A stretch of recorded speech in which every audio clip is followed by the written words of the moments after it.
They called themselves shadows, invisible warriors who could breach any fortress, infiltrate any court, and eliminate any target without a trace. But there was one weapon in their arsenal that history barely mentions, a tool so simple yet so devastating that it helped bring down some of Japan's most powerful samurai lords. This was not about throwing stars or smoke bombs, this was about information. And in feudal Japan, information was the sharpest blade of all. What if I told you the greatest victories in Japanese history were not won with swords, but with secrets? Picture Japan in the late 1500s. The country was fractured. The Sengoku Jidai, the age of warring states, had torn the land apart for over a century. Dozens of daimyo, or feudal lords, were locked in a brutal contest for supremacy. Armies clashed, castles rose and fell, alliances shifted like sand. Every lord needed an edge, something to tip the scales when steel alone was not enough. Enter the shinobi. Forget Hollywood. Real ninja were not mystical assassins flipping through moonlit courtyards. They were specialists in covert operation, espionage, sabotage, and occasionally assassination. But their true power was intelligence. Knowing enemy troop movements, supply lines, internal politics, and secret alliances could win a war before the first arrow was ever loosed. The tool itself was not a sword or a star. It was a system,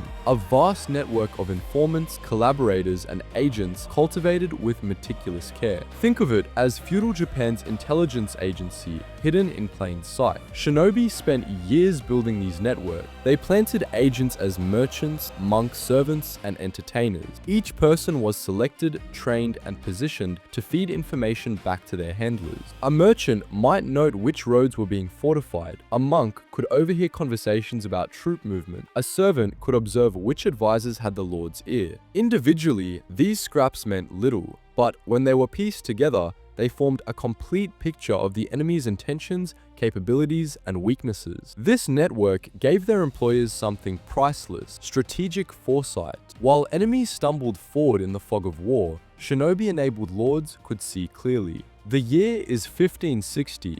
Imagawa Yoshimoto commanded a massive army, around 25,000 men. His goal was to march on Kyoto and seize control of the imperial capital. Standing in his way was Oda Nobunaga, with only a few thousand troops. But Nobunaga had shinobi from the Iga and Koga regions, some of Japan's finest intelligence operatives. As Yoshimoto's army marched, Nobunaga's network sprang into action. Agents tracked troop movements, supply wagons, and officer positions. They noticed that Yoshimoto, confident in his numbers, was traveling with his command staff in exposed positions. They also monitored the weather and terrain, identifying a narrow gorge called Okehazama, where a storm would slow the larger army. On June 12, 1560, Nobunaga struck. His 3,000 troops attacked Yoshimoto's command during a violent thunderstorm. Chaos erupted. Yoshimoto was killed. His army collapsed. Nobunaga's victory was not luck. It was intelligence. Could samurai gather intelligence too? Yes, they could, but they did it differently. Samurai culture prized honor, courage, and visible loyalty. They announced themselves, wore family crests, and followed strict codes of conduct. Shinobi rejected these conventions. They could move unseen and infiltrate places samurai could not. That flexibility made their networks far more comprehensive. Where a samurai might see troop numbers, a shinobi could report on morale,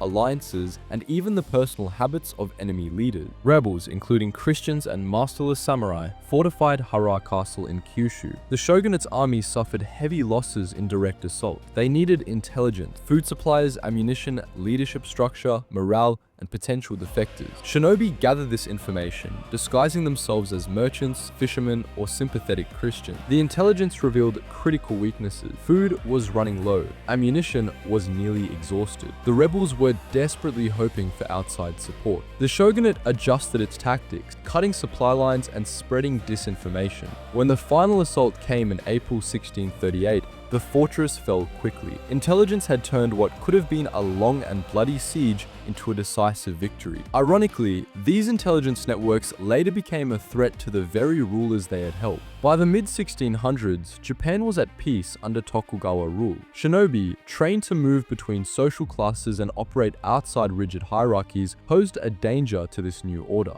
The Tokugawa dismantled the network. Some ninja were absorbed into official service, others faded into society. The eager uprising of 1581 stands as a key example. Oda Nobunaga destroyed the autonomous shinobi stronghold, scattering or killing many of its members. By the late 1600s, the age of the shinobi was effectively over. Next time you hear about ninja, remember this: the real weapon was not a sword or a throwing star, it was knowledge. And in feudal Japan, knowledge meant power. If you enjoyed this deep dive into history's shadows, subscribe and join us as we uncover more untold stories that textbooks often overlook.